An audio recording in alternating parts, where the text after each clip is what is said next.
terminamos el capítulo 1 la semana pasada. Dejamos a los apóstoles escogiendo a un nuevo apóstol que fue Matías. Y voy a retomar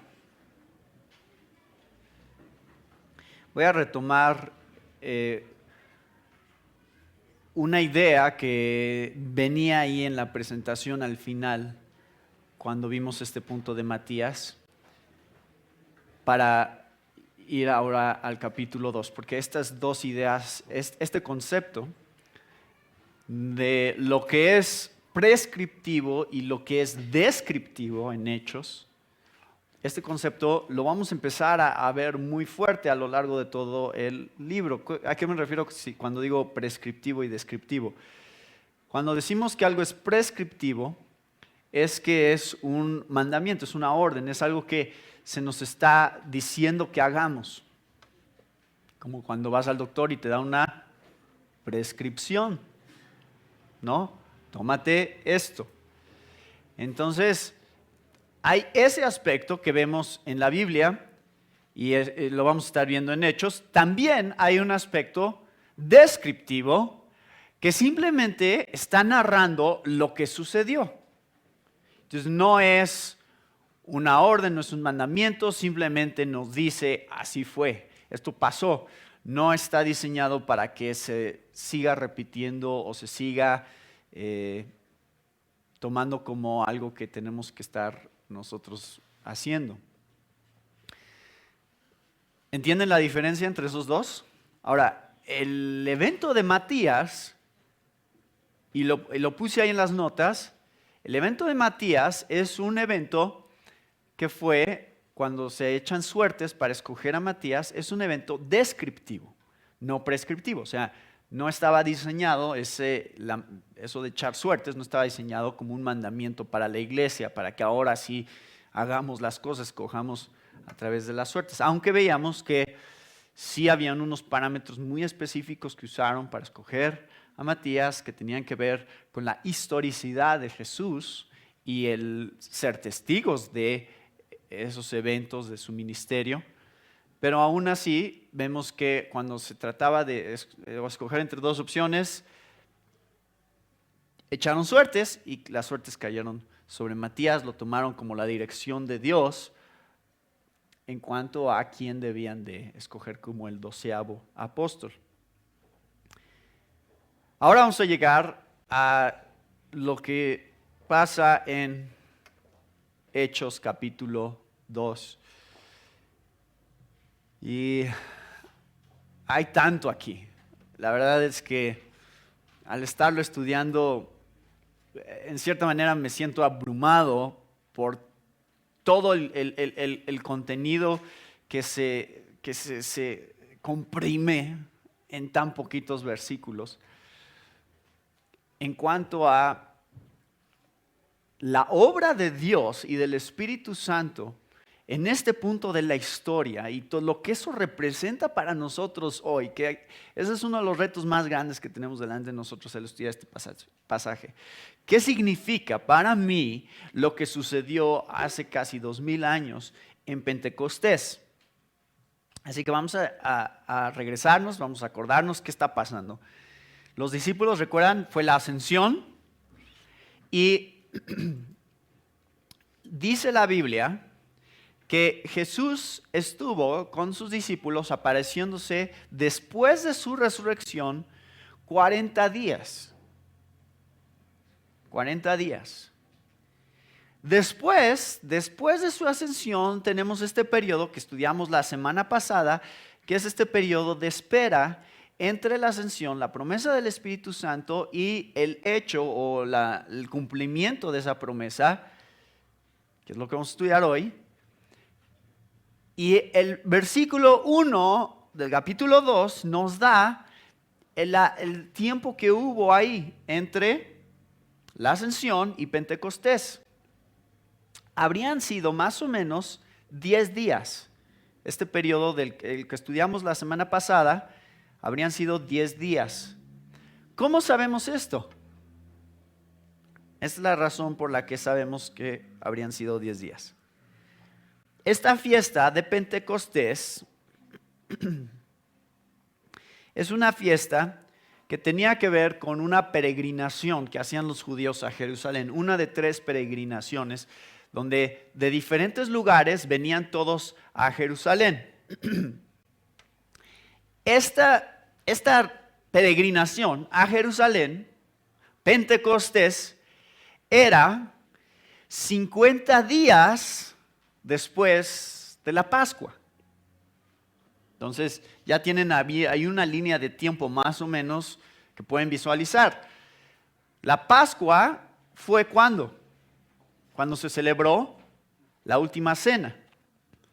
Entonces ya tenemos la línea de tiempo de cuánto tiempo ha pasado desde la última cena hasta este momento, 50 días después. Y esta peregrinación que hacían 50 días después, venían de todas partes, eran millones de personas que llegaban a Jerusalén. Calculan entre 2 y 3 millones de personas probablemente que llegaban a Jerusalén. Entonces era muchísima gente, no podías, me imagino, caminar en la calle fácilmente, había demasiada gente durante estos días. No sé si alguna vez han tratado de caminar en Castorena durante Semana Santa, pero así me lo imaginé, porque una vez sí lo hice y no me gustó. Y en este tiempo había una afluencia de gente enorme que llegaba a Jerusalén. ¿Pero por qué? ¿Qué es lo que estaban haciendo? Y aquí oyen en la misma palabra, Pentecostés, oyen esa idea de 50, ¿no? Normalmente tiene que ver con el número 5 y es la idea de 50 días después de la Pascua. Esta fiesta era conocida como la fiesta de la cosecha, es decir, habían empezado a cosechar los judíos en la festividad después de la Pascua, habían empezado el tiempo de cosecha y durante 50 días, durante 49 días están cosechando y el número 50 es Pentecostés. También es conocido como la fiesta de semanas. La fiesta de semanas también tienen ahí el concepto 7 por 7, que son 49, eran 49 días, por eso es llamada la fiesta de semanas. Y entonces al día número 50 es cuando se celebraba Pentecostés. Y aquí tienen un poquito de trasfondo en el Antiguo Testamento acerca de esta festividad, si quieren leerlo en su casa con calma. Éxodo 23:16, Deuteronomio 16:10, todo eso tiene que ver con la fiesta de Pentecostés o la fiesta de la cosecha. Ahora, quiero que vean también una cosa más que surge. Esto ya surge un poco después, no parece ser que durante el tiempo intertestamentario, que es entre el Antiguo y el Nuevo Testamento, empezaron a celebrar también Pentecostés como en la época en la cual, o el día en el cual, la ley se le había dado a Moisés en el monte Sinaí.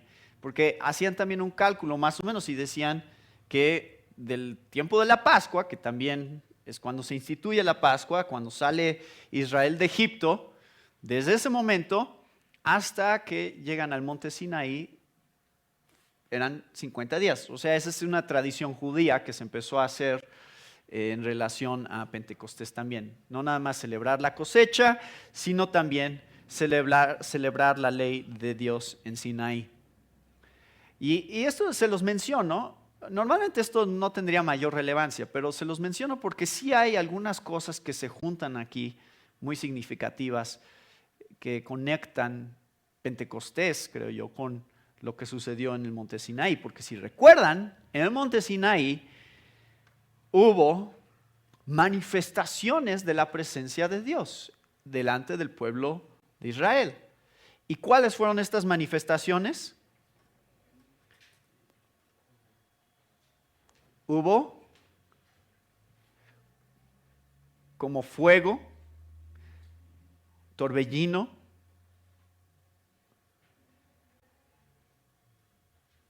viento. Hubo algunas cosas que son muy parecidas a lo que vamos a estar leyendo en un momento. Lean lo que dice Hebreos 12, versículos 18 y 19. Porque no os habéis acercado a un monte que se puede tocar, ni a fuego ardiente, ni a tinieblas, ni a oscuridad, ni a torbellino, ni a sonido de trompeta, ni a ruido de palabras tal, que los que oyeron rogaron que no se les hablara más. O sea, dice el autor de Hebreos, ustedes no se están acercando a un monte como se acercaron los judíos al monte Sinaí, en donde se dieron todas estas manifestaciones. Ustedes están acercando a Dios a través de Jesucristo. Pero hay ciertas conexiones, mucha simbología, que es lo que quiero que veamos hoy, entre lo que está sucediendo aquí en Pentecostés y también eventos del Antiguo Testamento. Creo que ahí está una de las cosas más importantes que podemos ver acerca de Pentecostés. Por eso les digo que yo no había visto tantas cosas que hay aquí en un pasaje tan conocido, pero ya al meditarlo con calma y al ver todo el contexto y todo lo que hay en el Antiguo Testamento y todo lo que representan estos símbolos, creo que es útil para entender cuál es el papel que el Espíritu Santo está desarrollando este día y qué es lo que quiere mostrarnos. Cuando llegó el día de Pentecostés, estaban todos unánimes juntos y de repente vino del cielo un estruendo como de un viento recio que soplaba, el cual llenó toda la casa donde estaban sentados.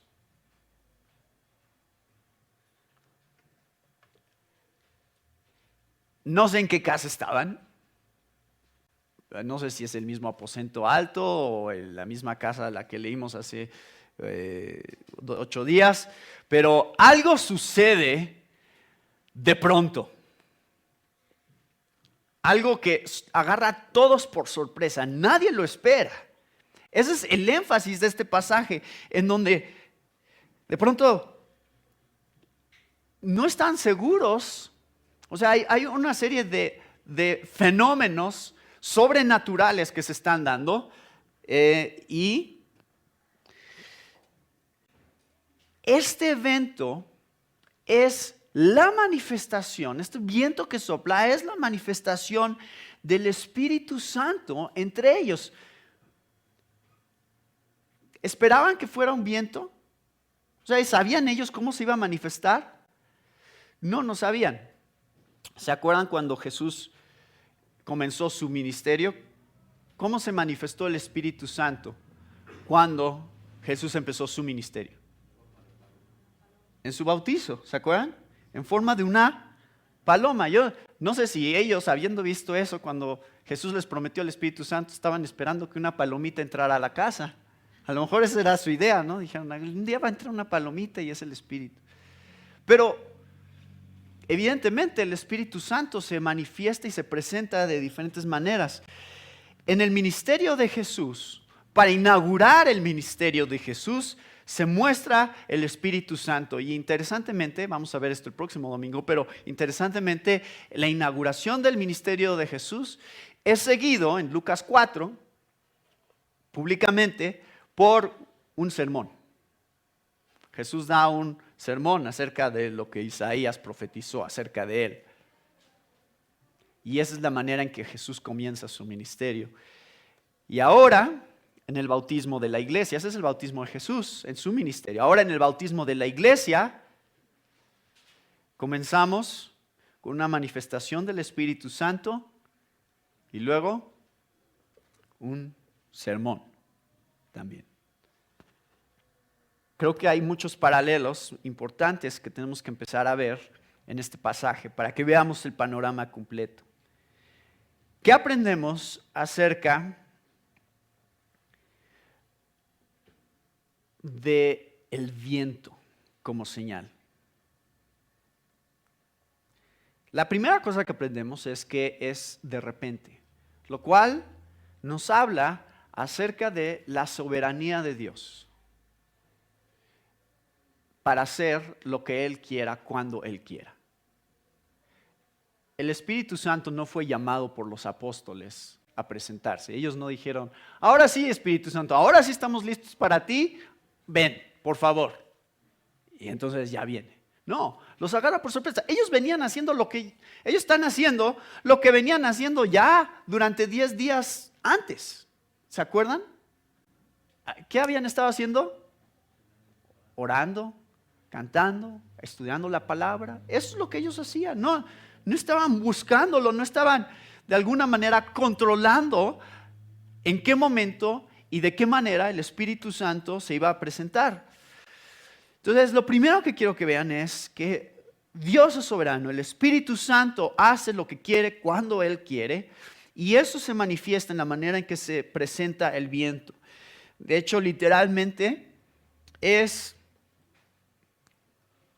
violentamente se presenta, con un estruendo, como de un viento recio que soplaba, el cual llenó toda la casa donde estaban sentados.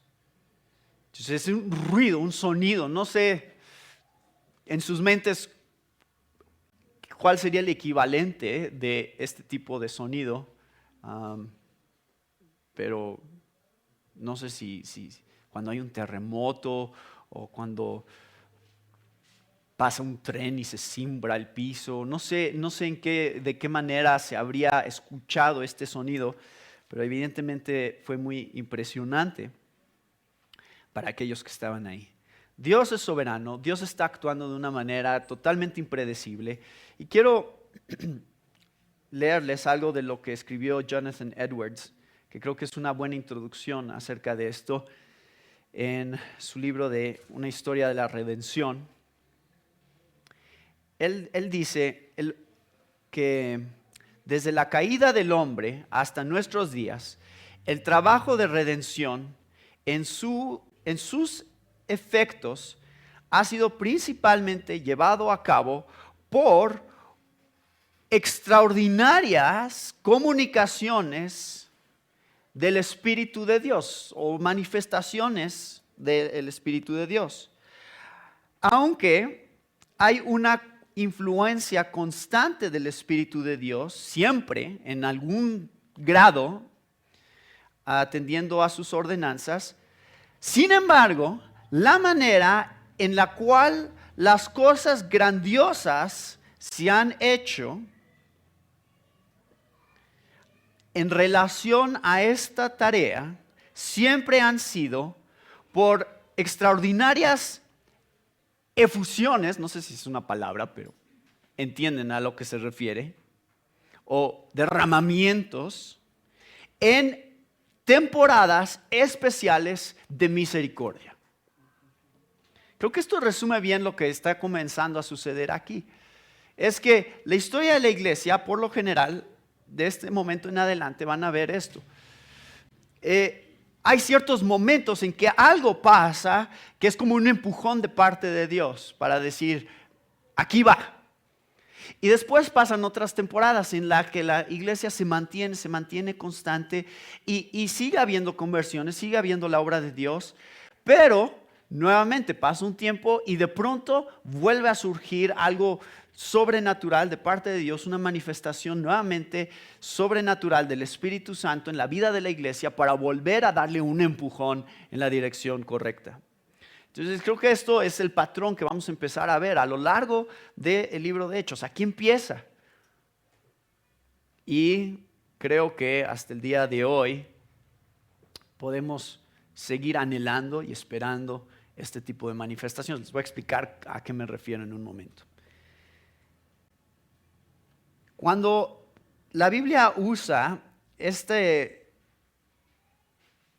idea del viento para manifestar al Espíritu Santo, creo que encontramos varias ideas muy importantes que nos muestran realidades acerca del Espíritu Santo. Esta palabra, espíritu, en griego neuma, es la misma palabra que se usa para viento. Entonces eso es interesante porque en español puedes perder un poco esa conexión que existe, pero espíritu es la misma palabra de viento, es la misma palabra para aliento. Aliento, viento, espíritu, la misma palabra. Y en el hebreo es lo mismo, ruach. Es la misma, inclusive hasta como que tienes que soplar para decir ruach.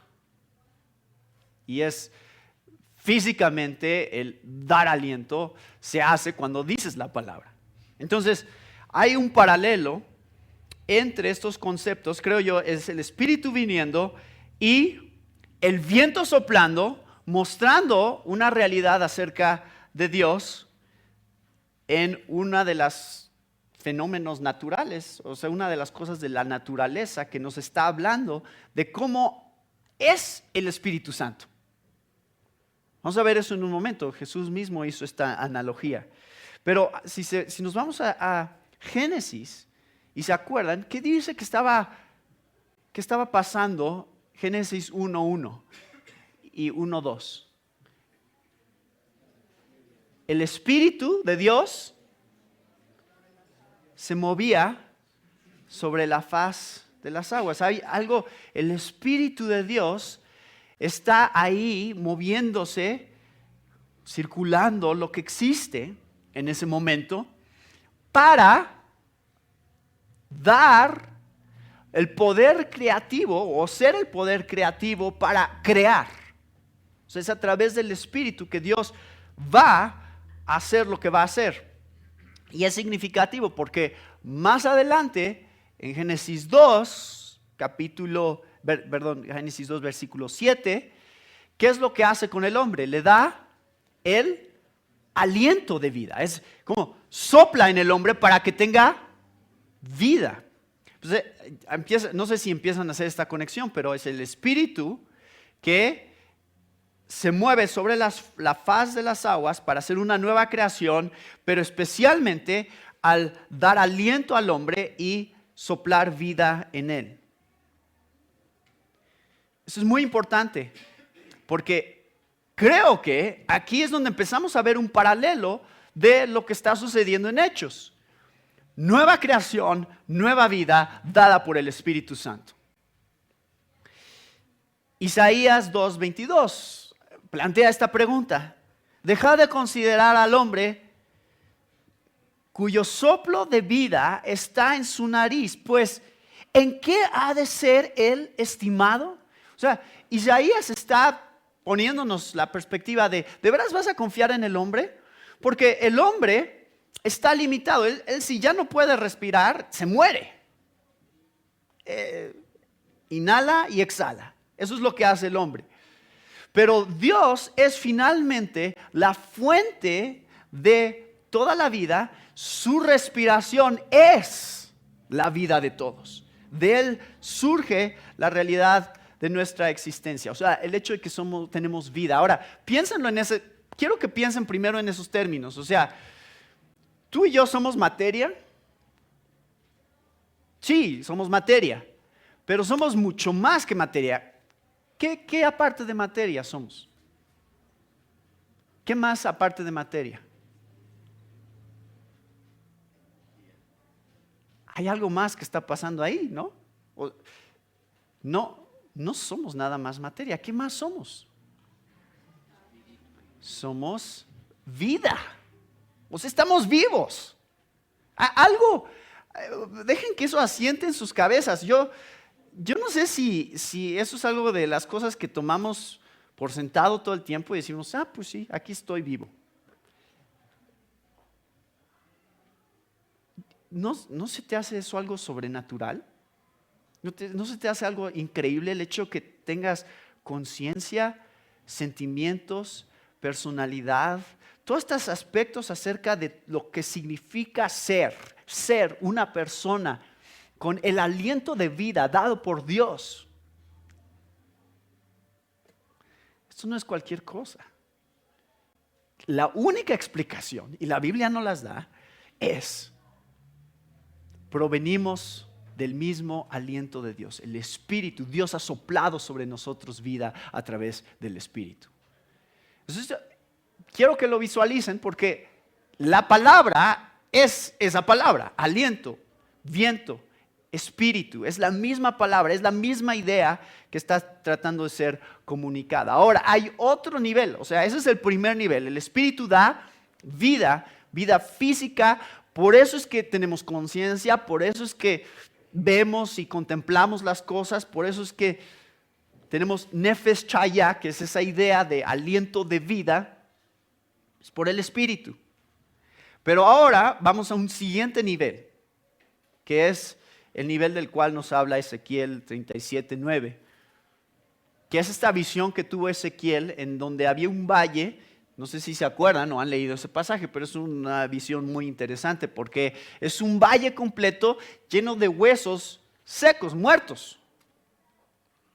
Y dice Ezequiel, entonces él me dijo, versículo 9 de Ezequiel 37, profetiza al Espíritu, profetiza, hijo de hombre, y di al Espíritu, así dice el Señor Dios, ven de los cuatro vientos, oh Espíritu, y sopla sobre estos muertos y vivirán. Entonces hay un aspecto acerca de la presencia de Dios como Espíritu, como viento que sopla, que es significativo, es un símbolo dentro del Antiguo Testamento acerca de la obra que el Espíritu hace para dar vida a huesos muertos. Pero sabemos, entendemos que ahí es un aspecto espiritual del que está hablando. No es nada más vida física, sino hay otro nivel de vida que es revelada por el soplo del Espíritu sobre de nosotros. Y eso es justamente a lo que se refería Jesús en Juan 3 cuando estaba hablando con Nicodemo. ¿Se acuerdan de esa conversación? Todo esto se conecta, esto es muy, muy interesante. Jesús le dijo a Nicodemo, versículo 5 de Juan 3, en verdad te digo que el que no nace de agua y del Espíritu no puede entrar en el reino de Dios. Lo que es nacido de la carne, carne es. Y lo que es nacido del Espíritu, Espíritu es. O sea, aquí hasta ahorita, ¿qué es lo que está diciendo Jesús? Para que el Espíritu tenga vida, tiene que venir del Espíritu. Eso es lo que está diciendo. No hay otra manera que pueda existir la vida. Y sigue diciendo, no te asombres de que te haya dicho, os es necesario nacer de nuevo. Ahora aquí viene la analogía, esto es sumamente interesante.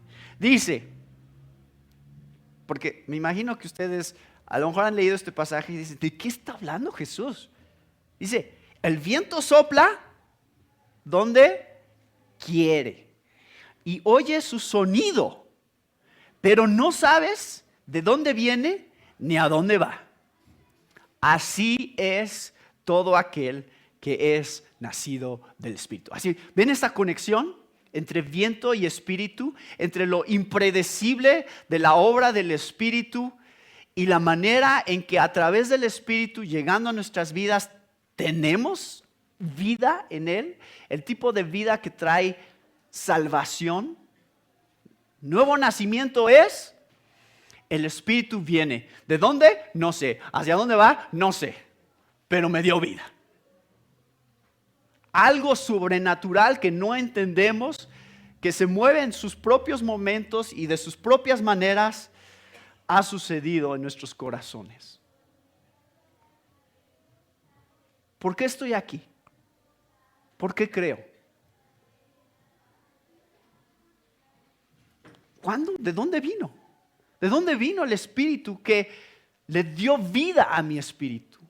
¿De dónde vino la capacidad para que yo dijera, sí, creo en Jesucristo, veo lo que Él ha hecho por mí y pongo mi confianza en Él, dejo a un lado el pecado en mi vida y este es el nuevo rumbo que voy a tener? ¿De dónde viene eso? Es un misterio, es como el viento. ¿Ustedes pueden ver el viento? Pero algo hace a veces, ¿no? Me acuerdo que creo que fue el año pasado, normalmente no tenemos, ¿o fue este año?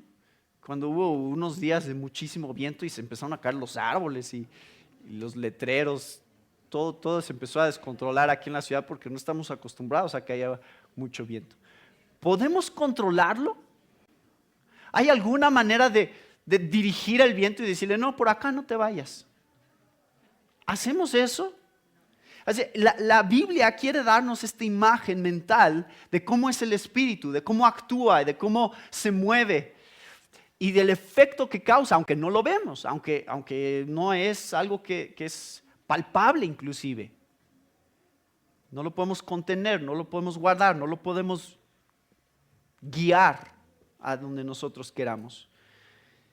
Así es el Espíritu Santo. Y entonces creo que viento nos habla especialmente acerca de la soberanía de Dios en lo que Él hace. Los agarra por sorpresa, de repente, pero la obra que hace es estruendosa, lo escuchan, llena el lugar donde están sentados todos. Número 2, ¿cuál es la segunda señal que sucede?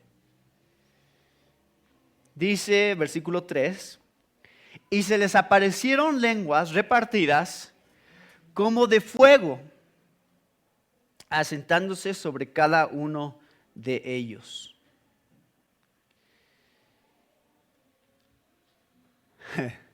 Ahora, esto es también rarísimo, imaginárnoslos. No tengo ni idea cómo se veía eso. Como lenguas de fuego sobre sus cabezas.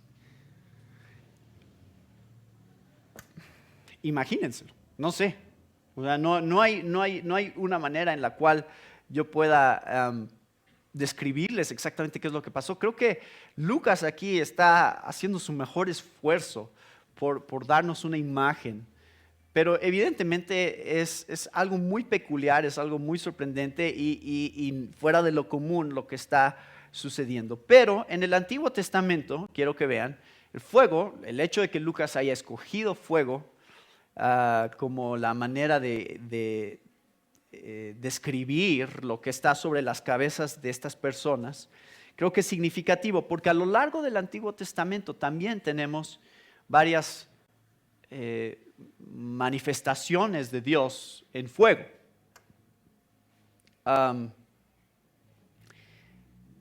Génesis 15, por ejemplo. ¿Qué pasó en Génesis 15?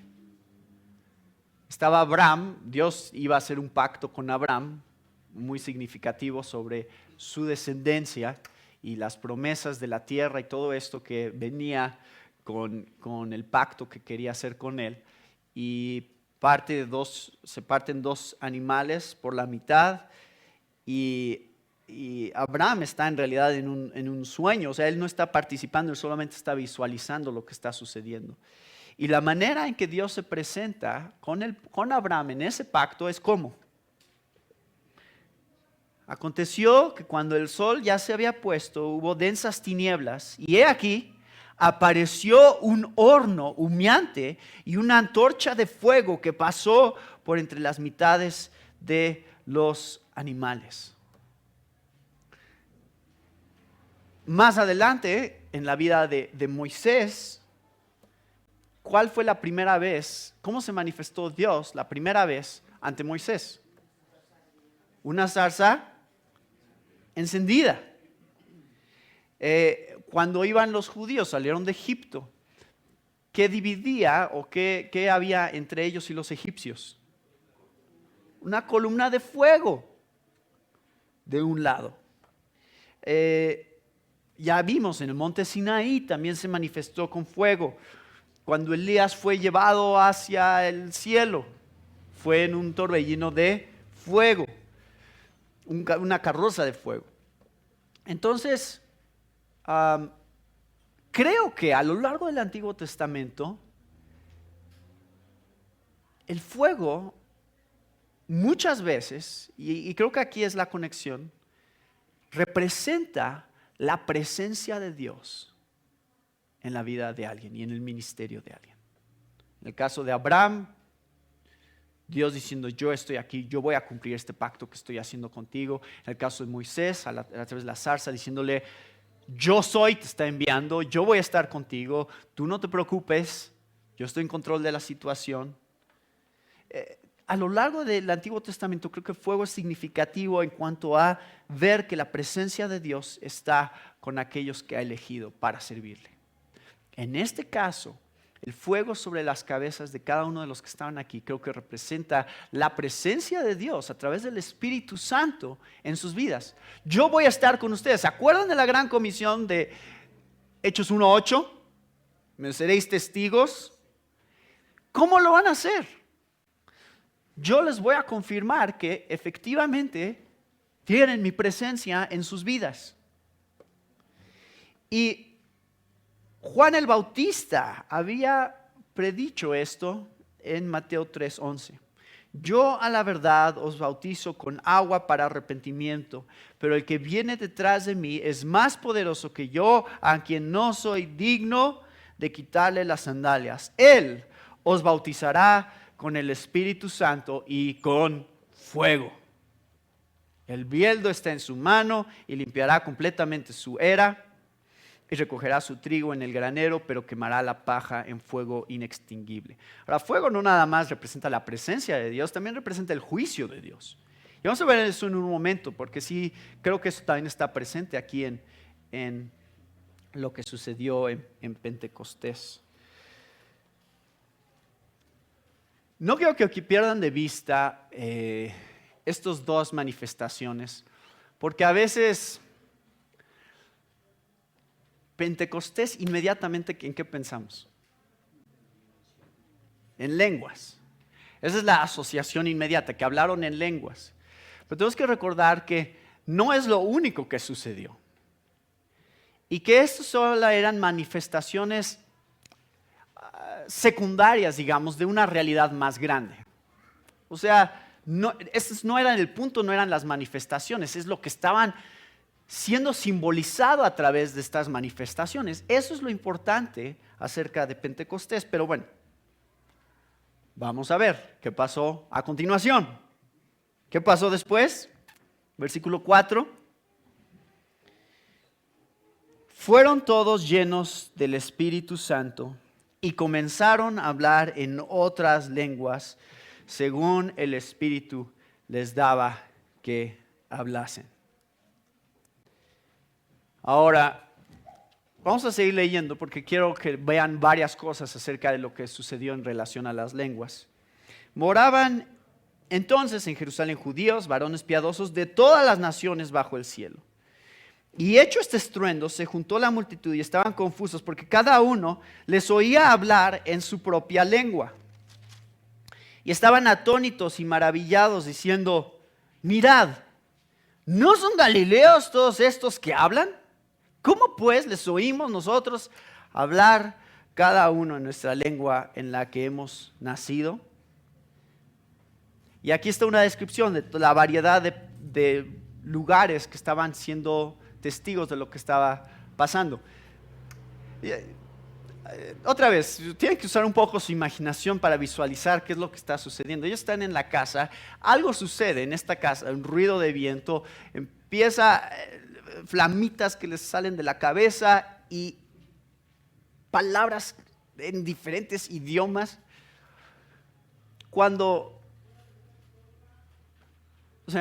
Yo me imagino como cuando vas pasando y de pronto ves un grupo de gente que se está juntando en alguna parte, por ejemplo en la plaza o en un parque. ¿Y qué hacemos? Luego vamos a ver qué está pasando, ¿no? Y nos da curiosidad porque la gente se empieza a juntar. Algo hay que llama la atención. Entonces, conforme esto se está dando, está progresando, empieza a llamar la atención de las personas a los alrededores. Y se empieza a juntar pues, algo de multitud alrededor de este evento. Hay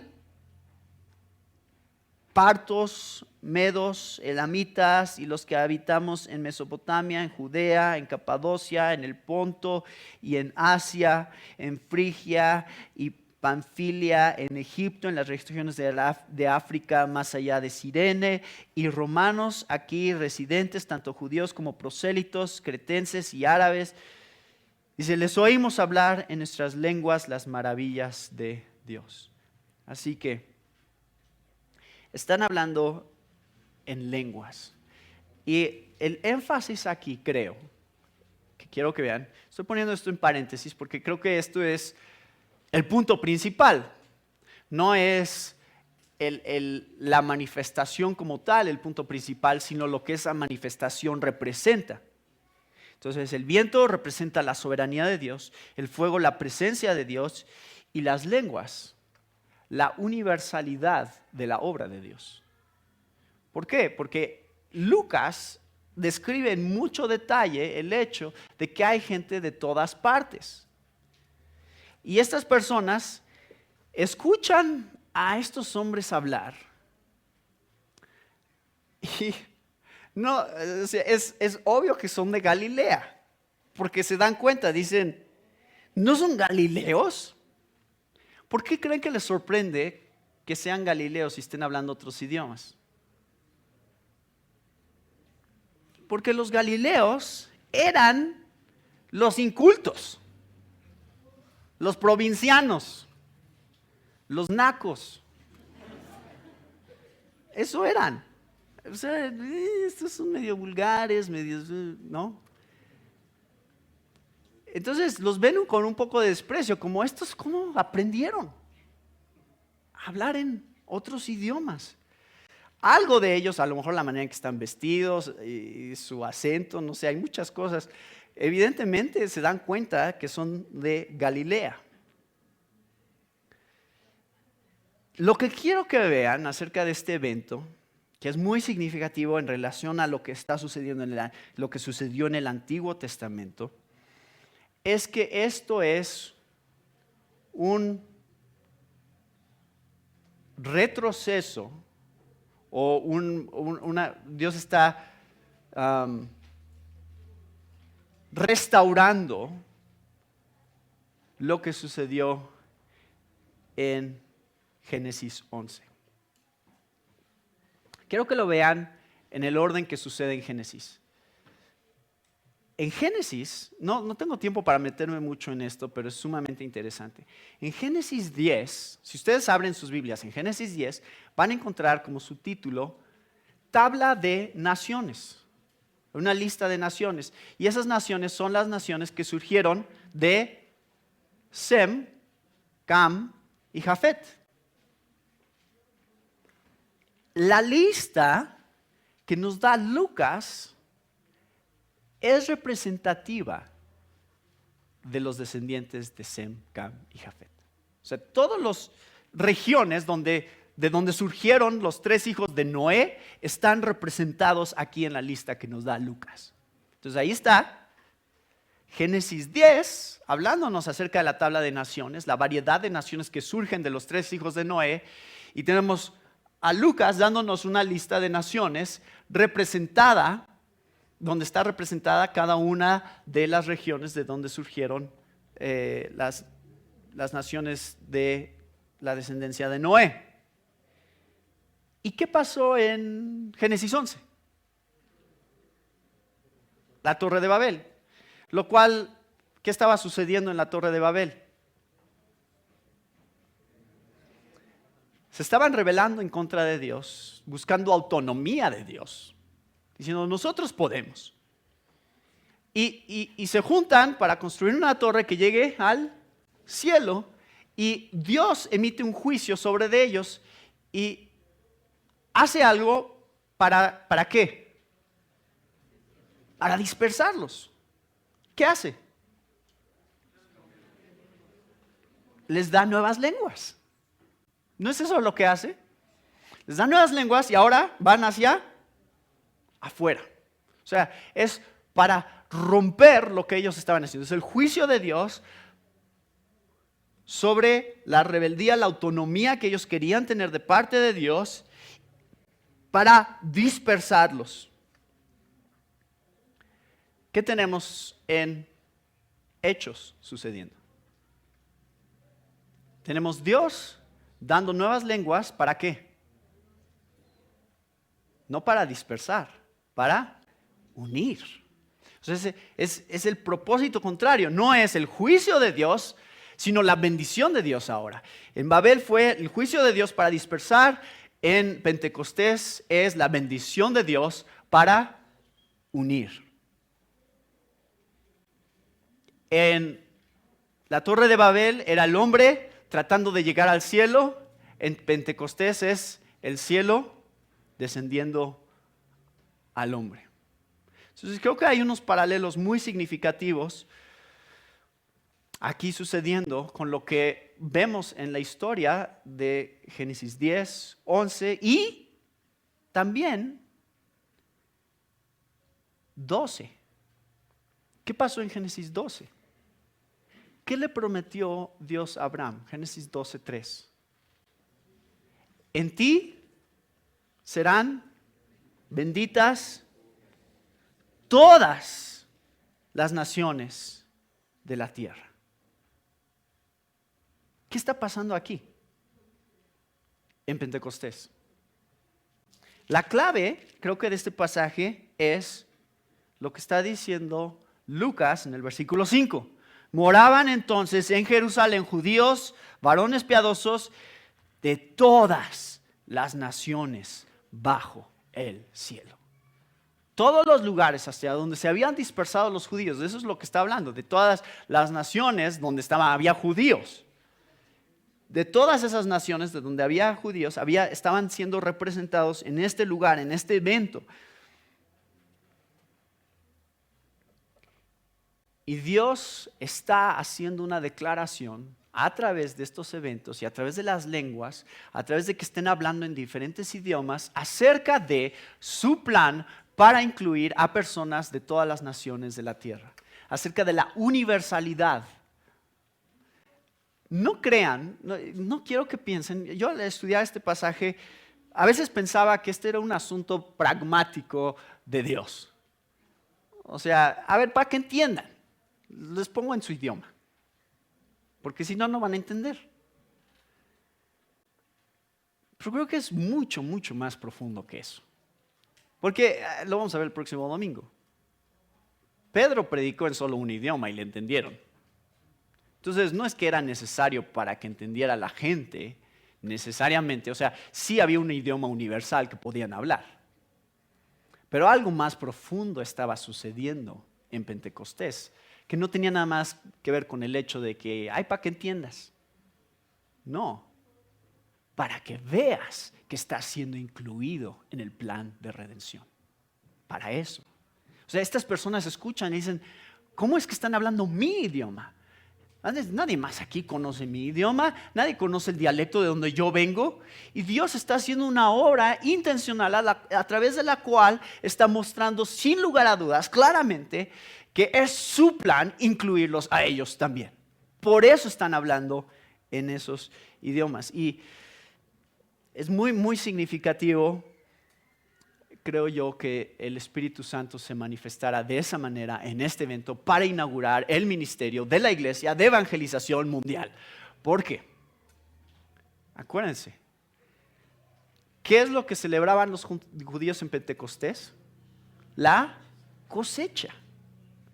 La cosecha. Y, o sea, hay un simbolismo muy significativo acerca de la cosecha y el primer evento en el cual se salvan 3,000 personas, mostrando la primer cosecha que Dios le daba a la iglesia. Eso es exactamente lo que pasó este día. La primer cosecha de la obra del Espíritu Santo en la predicación del Evangelio se da en Pentecostés.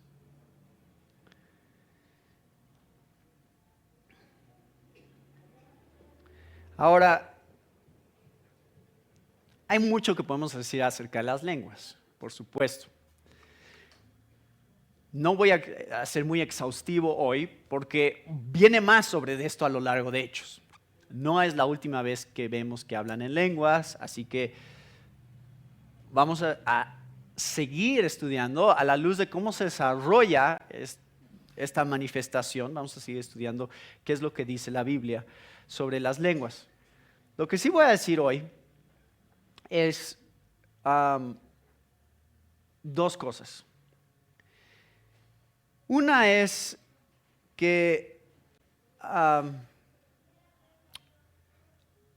cuando decía yo evento prescriptivo o descriptivo, ¿se acuerdan al principio del mensaje?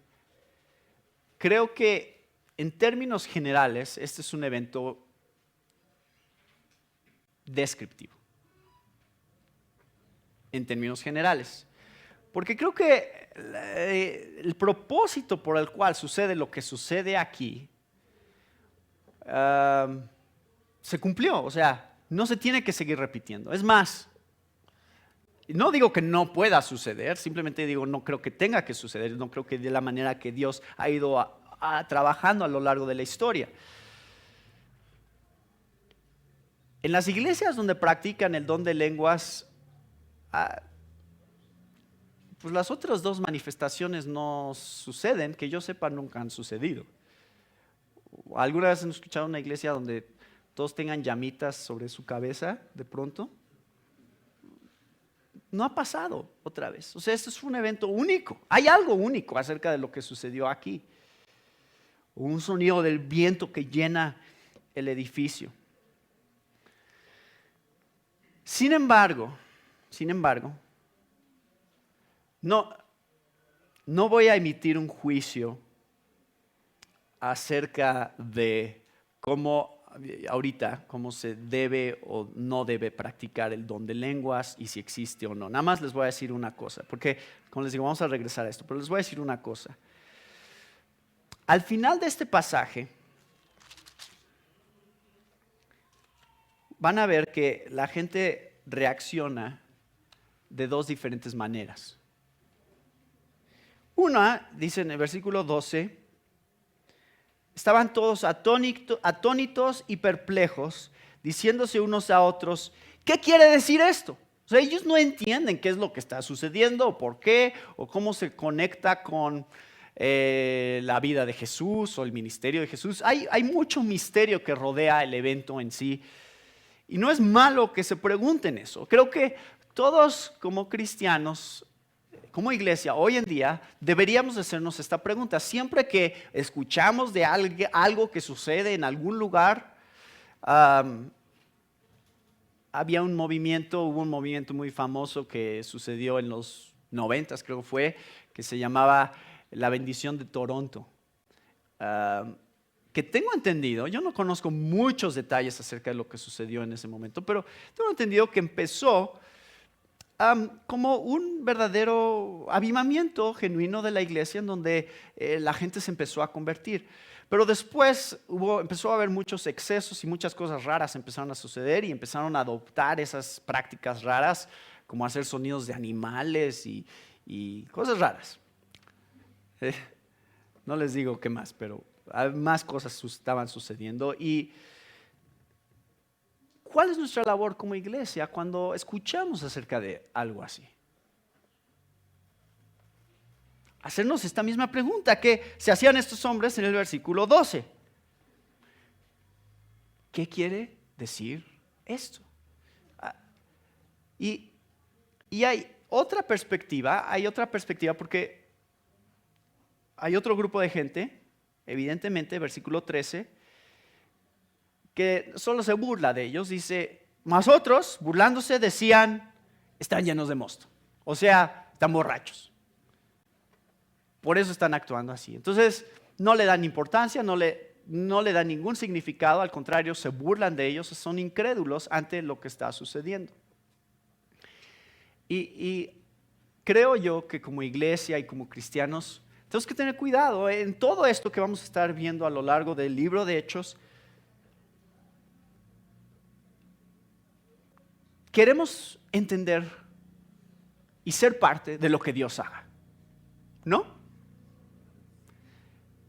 Pero eso requiere mucho discernimiento, mucho, para aprender a saber cuándo debemos de rechazar cosas y cuándo debemos de aceptar cosas como de parte de Dios. En un momento vamos a ver, creo que cuáles son algunas de las cosas, de las señales claras de que algo viene de parte de Dios. Pero una de ellas también, lo vamos a ver el próximo domingo, es Pedro da un sermón y un apoyo bíblico, un fundamento para lo que acaba de suceder. Nosotros hoy en día necesitamos evaluar todo como los debería a la luz de la palabra de Dios y decir, a ver, ¿qué clase de fundamento existe aquí?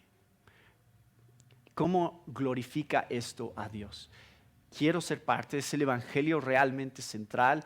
¿Se trata realmente de la salvación de las almas o se trata de otra cosa?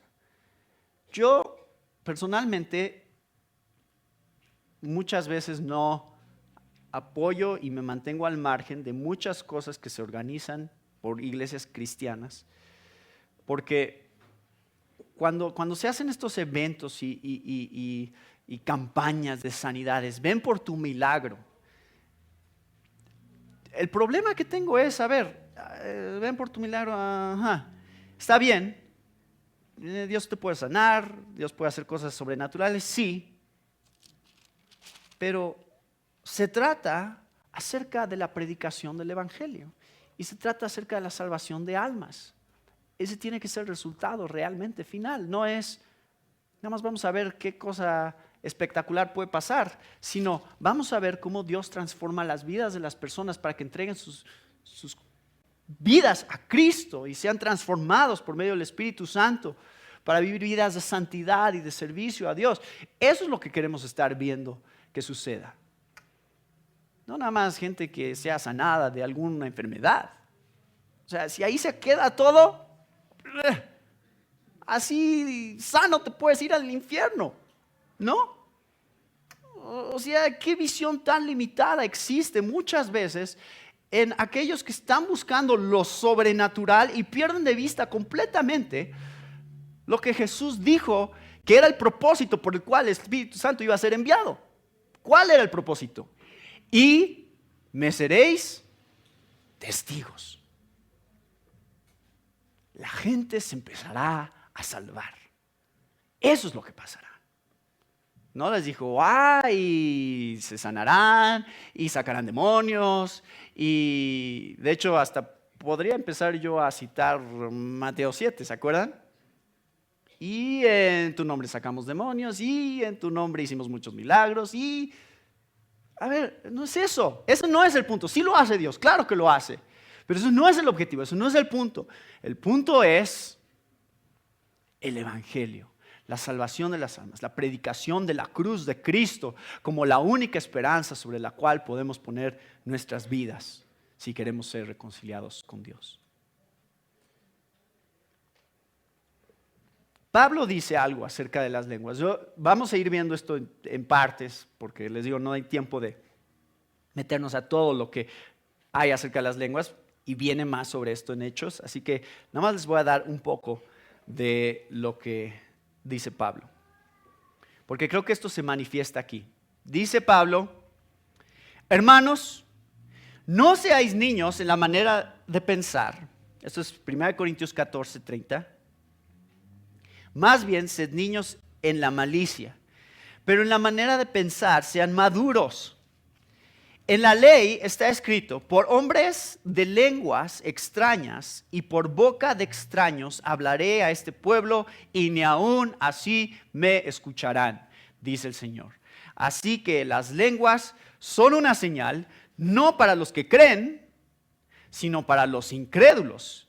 Pero la profecía es una señal no para los incrédulos, sino para los creyentes. Aquí Pablo está contrastando profecía y lenguas. Ahora, algo sí pasa aquí en Pentecostés. No todos creen.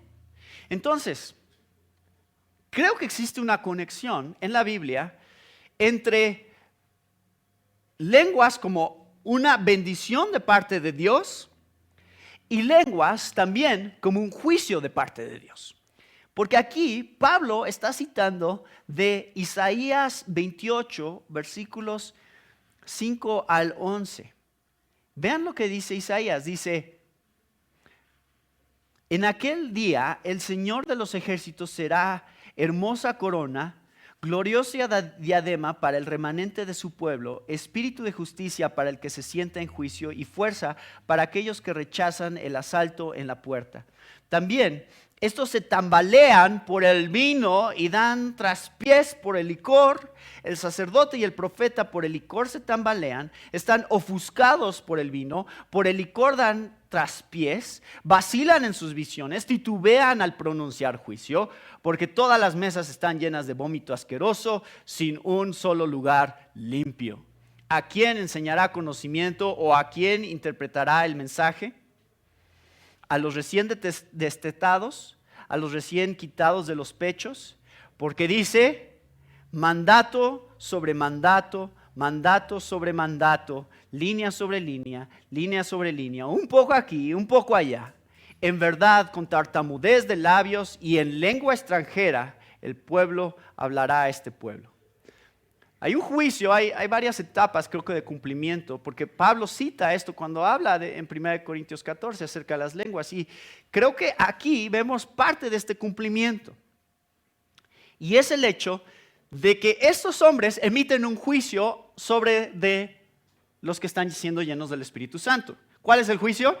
Están borrachos. Pero en Isaías Dios dice que de hecho el juicio de estar borrachos, o sea, de no darse cuenta de realmente lo que está sucediendo, ¿es sobre quién? Sobre los que no creen. O sea, en realidad ese es el juicio de Dios sobre de los incrédulos. Esta falta de percepción, de sobriedad en su juicio. Y justamente dice, la señal del juicio que yo hago sobre ustedes es que escucharán lengua extraña. Es una nueva lengua.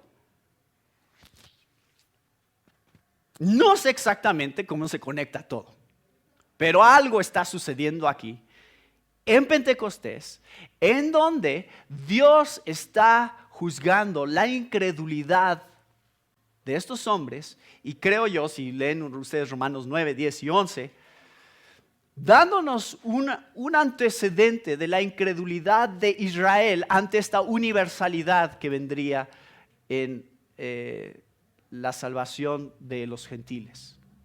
O sea, Israel no creería en Jesús como su Mesías.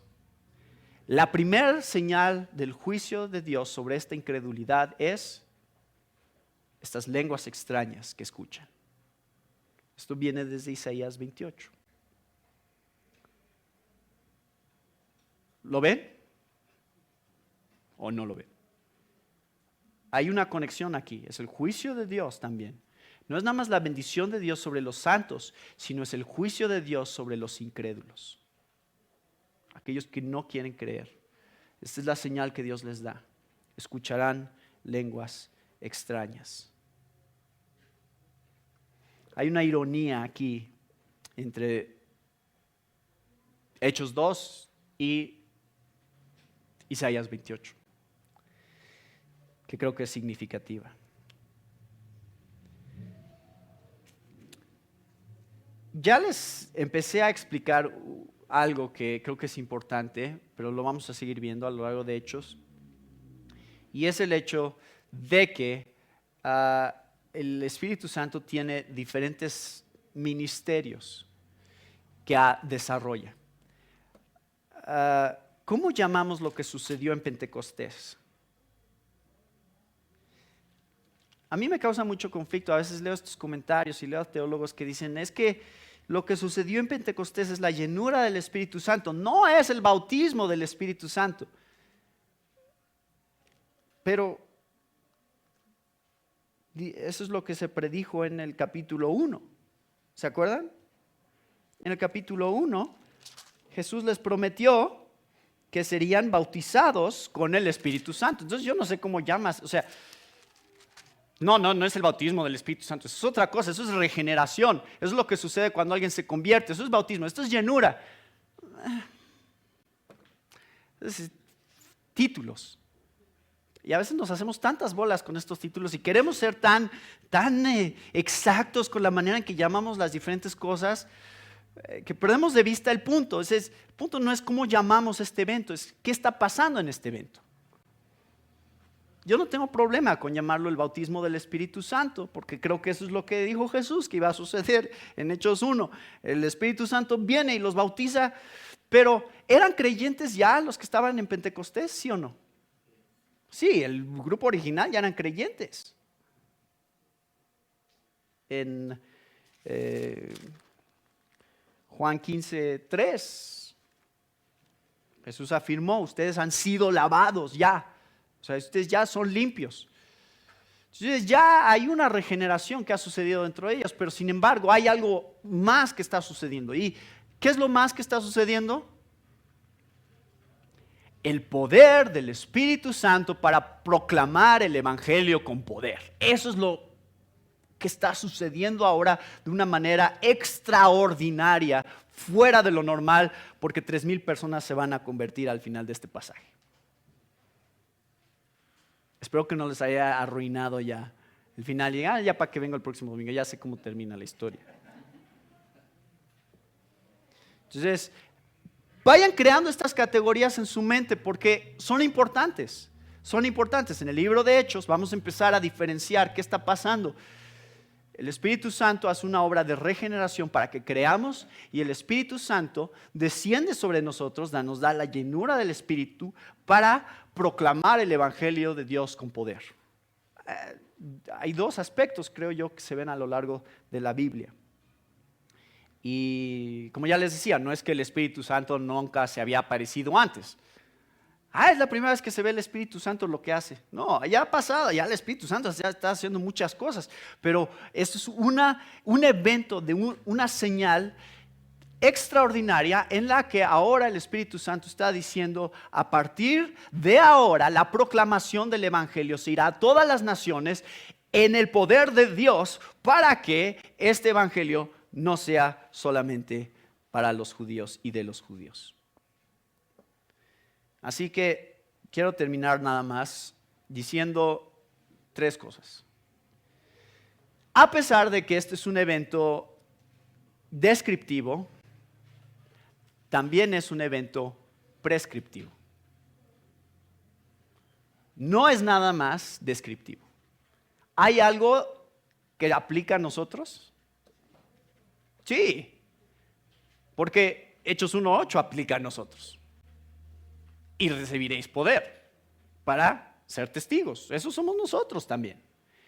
No de las mismas maneras en que se vieron en Pentecostés, pero para los mismos propósitos que se vieron en Pentecostés. Entonces, quiero que pongan atención. ¿Qué es lo que pasó cuando fueron llenos del Espíritu Santo? ¿Qué empezaron a decir? Hablaron en lenguas. ¿Qué dijeron en lenguas?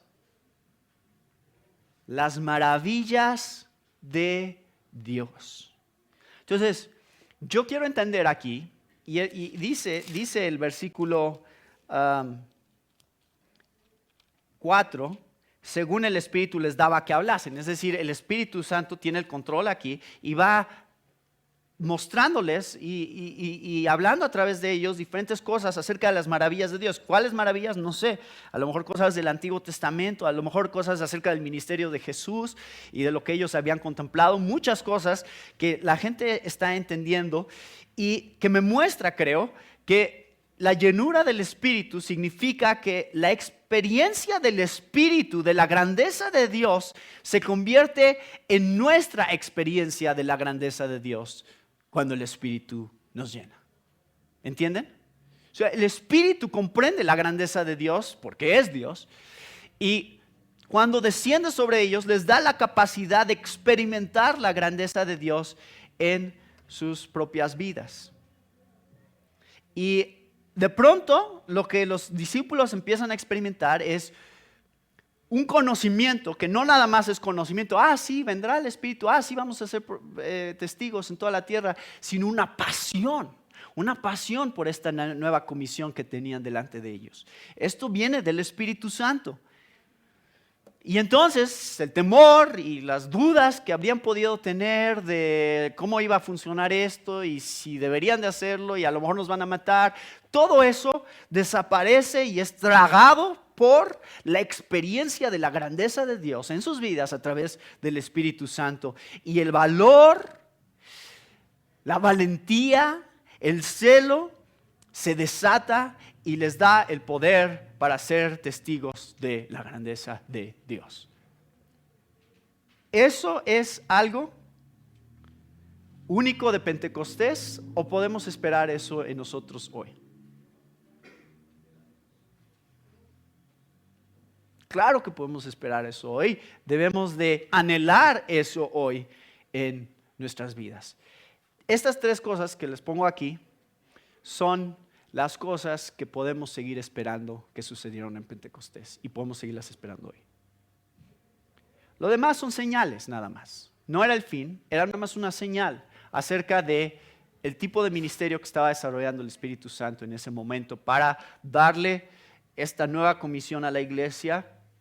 Se manifiesta en viento, se manifiesta en fuego, se manifiesta en lenguas. Pero ¿cuál es el resultado? Hablan las maravillas de Dios. Dan testimonio a todas las naciones del Evangelio y mucha gente se convierte. Sí, me regreso un momento a lo que les leía de Jonathan Edwards.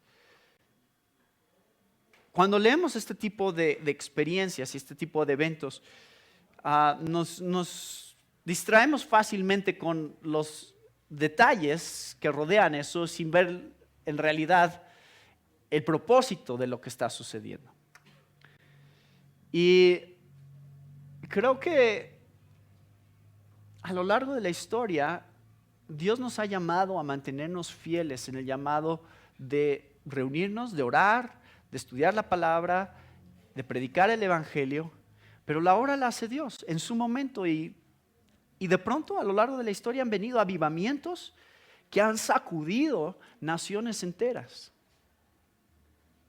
Y no veo por qué nosotros podríamos estar en nuestra vida ahora viviendo el principio de una de estas eras de avivamiento dado por el Espíritu Santo.